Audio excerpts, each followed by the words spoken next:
രാത്രി ഒരു നായിന്റെ മുന്നിന്റെ പീക്കൂനെ കടിച്ചു. ഭാഗ്യത്തിന് ആ കടിയിൽ പിടുത്തം കിട്ടിയത് ഇതിന്റെ പീക്കൂന്റെ രോമത്തിന്റെ മുകളിലാണ് കേട്ടോ. പുറമേക്ക് പെരുക്കൊന്നുണ്ടെങ്കിൽ ഉള്ളിലേക്ക് എന്തെങ്കിലും പെരുക്കുണ്ടെന്ന് അറിയാൻ വേണ്ടിട്ട് ഞാൻ എന്ത് ചെയ്തു, ഇതിന്റെ പൊരിന്റെ അടുത്തുള്ള ഒരു ഹോസ്പിറ്റലിലേക്ക് കൊണ്ടുപോയി. ഗവൺമെന്റ് ഹോസ്പിറ്റലാണ് ഗൈസ്, ഇവിടെ ഡോക്ടർ ഇല്ലല്ലോ.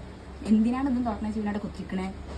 നേരെ പോയി അടുത്ത ഹോസ്പിറ്റലിലേക്ക്. മനുഷ്യന്മാർക്ക് എന്തേ വയ്യായി വന്നിട്ടുണ്ടെങ്കിൽ ഗവൺമെന്റ് ഹോസ്പിറ്റലിൽ 10 രൂപയ്ക്ക് ഓപ്പി ഷീറ്റ് കിട്ടും. എന്നാ മൃഗങ്ങൾക്ക് എന്തേ വയ്യായി വന്നിട്ടുണ്ടെങ്കിൽ 25 രൂപയ്ക്ക് ഓപ്പി ഷീറ്റ് കൊടുക്കുന്നത്. കാലം പോയൊരു പോക്കേ. എന്തായാലും മാണ്ടില്ല, ഡോക്ടറെ കണ്ടിട്ടോ. കാണിച്ചു, കുഴപ്പമൊന്നുമില്ല, ഓക്കെ ആണോളൂ. എവിടെ ജി?